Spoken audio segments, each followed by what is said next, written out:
에덴 동산에 담겨 있는 복. 창세기 2장 8절에서 17절. 여호와 하나님이 동방의 에덴의 동산을 창설하시고 그 지으신 사람을 거기 두시니라.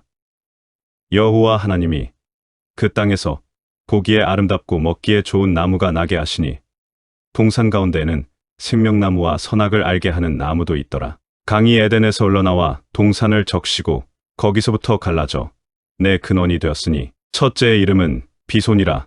금이 있는 하윌라 온 땅을 둘렀으며 그 땅의 금은 순금이요 그곳에는 베델리엄과 호마노도 있으며 둘째 강의 이름은 기온이라. 구스 온 땅을 둘렀고 셋째 강의 이름은 히데겔이라. 아수르 동쪽으로 흘렀으며 넷째 강은 유브라데더라. 여호와 하나님이 그 사람을 이끌어 에덴 동산에 두어 그것을 경작하며 지키게 하시고 여호와 하나님이 그 사람에게 명하여 이르시되 동산 각종 나무의 열매는 내가 임의로 먹되 선악을 알게 하는 나무의 열매는 먹지 말라. 내가 먹는 날에는 반드시 죽으리라 하시니라. 인간은 스스로 하나님이 되려는 교만을 버리고 하나님의 보호 아래 있으면서 하나님께 순종하며 꼭 붙어 있을 때 어떠한 일이 일어나게 되는지 신약에 잘 설명이 되어 있습니다. 나는 포도나무요 너희는 가지라. 그가 내 안에 내가 그 안에 거하면 사람이 열매를 많이 맺나니 나를 떠나서는 너희가 아무것도 할 수 없음이라. 요한복음 15장 5절. 한마디로 너희는 나를 떠나서는 절대 존재할 수 없다. 하나님은 바로 이 사실을 우리에게 알려주기 위해 이렇게 창조부터 시작해서 친절하게 설명해 주고 계신 것입니다. 우리는 우주의 중심이 아닙니다. 우리는 하나님께 순종하고 하나님께 의존하여 그분께 붙어 있을 때에만 비로소 가치 있는 존재가 되는 것입니다.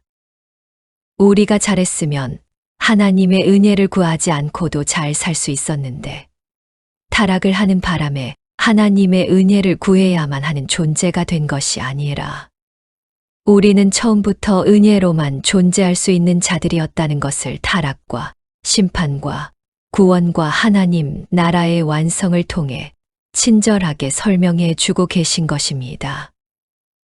그러니까 우리 하나님의 백성들은 하나님의 말씀, 즉 계명을 잘 지키고 순종할 때, 다른 말로 하나님께 꼭 붙어 있을 때 비로소 존재의 의미를 갖게 되는 것입니다. 그래서 성경은 예수 그리스도 안에 있는 자들, 다른 말로 하나님께 꼭 붙어 있는 자들이 계명을 지키는 자들이다라고 말하고 있는 것입니다. 아버지께서 나를 사랑하신 것 같이 나도 너희를 사랑하였으니 나의 사랑 안에 거하라. 내가 아버지의 계명을 지켜 그의 사랑 안에 거하는 것 같이 너희도 내 계명을 지키면 내 사랑 안에 거하리라. 요한복음 15장 9절에서 10절. 여기서 계명이라는 것은 단순히 우리가 지켜내야 할 도덕법이나 제사법만을 이야기하는 것이 아닙니다. 그리고 이 구절은 구원을 받기 위해서는 계명을 지켜야 한다는 조건을 내거는 구절도 아닙니다. 하나님의 사랑과 예수 그리스도의 은혜로 말미암아 하나님의 사랑 안에 거하게 된 자는 계명을 지킨 자가 되었다라는 선포인 것입니다. 선악과를 따먹지 않은 상태로 회복이 되었다는 것입니다. 우리가 그의 계명을 지키면 이로써 우리가 그를 아는 줄로 알 것이요 그를 아노라 하고 그의 계명을 지키지 아니하는 자는 거짓말하는 자요 진리가 그 속에 있지 아니하되 누구든지 그의 말씀을 지키는 자는 하나님의 사랑이 참으로 그 속에서 온전하게 되었나니 이로써 우리가 그의 안에 있는 줄을 아노라. 그의 안에 산다고 하는 자는 그가 행하시는 대로 자기도 행할지니라. 요한일서 2장 3절에서 6절. 이 구절도 역시 하나님의 율법을 모두 지키는 자라야 구원받은 자들이라는 의미가 아닙니다. 이 구절들도 하나님의 은혜를 받고 그분 안에 거하게 된 자들은 이제 선악과를 따먹지 말라는 명령을 지켜낸 하나님의 백성으로 회복된 자, 다시 말해 계명을 지킨 자가 된 것이라는 복된 소식을 선포하는 구절인 것입니다. 그리고 그렇게 은혜를 입은 자들이 실제로 계명을 지키는 삶을 추구하게 되고 성숙하게 되며 결국에는 그렇게 완성이 될 것이라는 복된 선포인 것입니다. 만약에 이 구절들이 문자 그대로 율법을 다 지켜내는 자가 구원을 받은 자라는 것을 의미하는 것이라면 여기에 있는 사람 중에 단 한 사람도 자신의 구원을 자신할 수 있는 사람이 없을 것입니다. 그렇다면 왜 우리는 계명을 지킨 자로 회복이 되었음에도 불구하고 여전히 이렇게 하나님께 순종하지 못하고 그분께 맡기는 삶을 살고 있지 못하는 것일까? 왜 우리는 날이 가면 갈수록 우리 자신에 대해 더 실망하게 되는 것일까? 우리는 예수 그리스도의 은혜로 말미암아 선악과를 따먹지 않은 생명나무 실과를 먹은 하나님의 백성들이 되었는데도 왜 이렇게 여전히 더럽고 추한 모습을 보이며 살까요? 왜 위대한 사도 바울도 그의 말년에 자기 자신을 가리켜 죄인 중에 괴수라는 표현을 썼을 만큼 우리는 여전히 악할까요?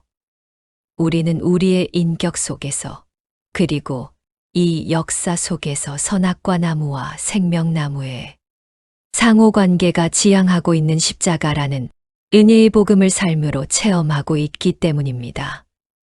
우리는 영적으로 완성된 그 현실을 인격 속에서 육으로 경험하여 체득하는 과정을 반드시 통과해야 합니다. 우리는 예수를 믿자마자 성자로 변하지 않습니다. 우리는 그때부터 왜 인간은 선악과를 따먹을 수밖에 없는 존재인지를 나의 모습 속에서 발견하게 됩니다. 그것을 발견하고 인정하는 시간이 그렇게 짧지 않다는 것을 명심하십시오. 그래서 우리는 구원을 받았다고 하면서도 우리에게 그렇게 자주 실망하는 것입니다. 아니, 때로는 절망까지 하는 것입니다. 우리는 복음을 알면 알수록 우리 속에서 나올 것은 쓰레기밖에 없다는 것을 더욱 더 깊이 체험하게 됩니다. 왜냐하면 영안이 밝아지면 밝아질수록 나라는 존재가 점점 명확하게 보이기 때문입니다. 우리는 그렇게 지옥까지 내려가는 것입니다. 그럴 때 우리는 내 삶에 은혜가 없으면 난 도저히 불가능한 존재라는 깊은 자각을 하게 되는 것이고 그 절망은 우리를 생명나무의 열매이신 예수 그리스도께로 인도하게 되는 것입니다. 그래서 하나님은 우리가 우리 자신에 대해 자주 절망하도록 놔두시는 것입니다. 우리는 우리 인생 속에서 아담이 되는 것이고 가인이 되는 것입니다. 그래서 그 죄가 주는 참담함을 맛보는 것입니다. 그러나 우리는 또 우리의 인생 속에서 아브라함이 되고 바울이 되어 하나님의 은혜를 경험한 자의 행복 또한 경험하게 되는 것입니다. 선악과와 생명나무 열매를 우리의 인생 속에서 우리의 삶으로 직접 맛보는 것입니다. 그렇게 선악과 나무와 생명나무를 삶으로 살다 가신 분이 예수 그리스도입니다. 우리 주님은 요한의 세례를 받으심으로 우리와 연합되셨음을 보여주셨습니다. 그리고 그분은 우리의 죄가 되셔서 선악과를 따먹은 자가 겪는 암흑 속에 던져지셨습니다.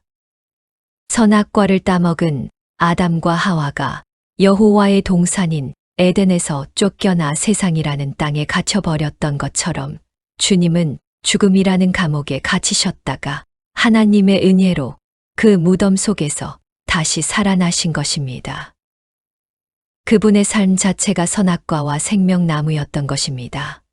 예수님은 하나님이셨음에도 불구하고 그분이 무덤 속에 들어가셨을 때에 성부 하나님께서 은혜로 다시 살려내지 않으셨으면 영원히 무덤 속에 계셔야 하는 지경까지 자신을 낮추신 것입니다. 그렇게 선악과를 따먹은 자의 대표로 하나님의 감옥인 무덤으로 들어가신 것입니다.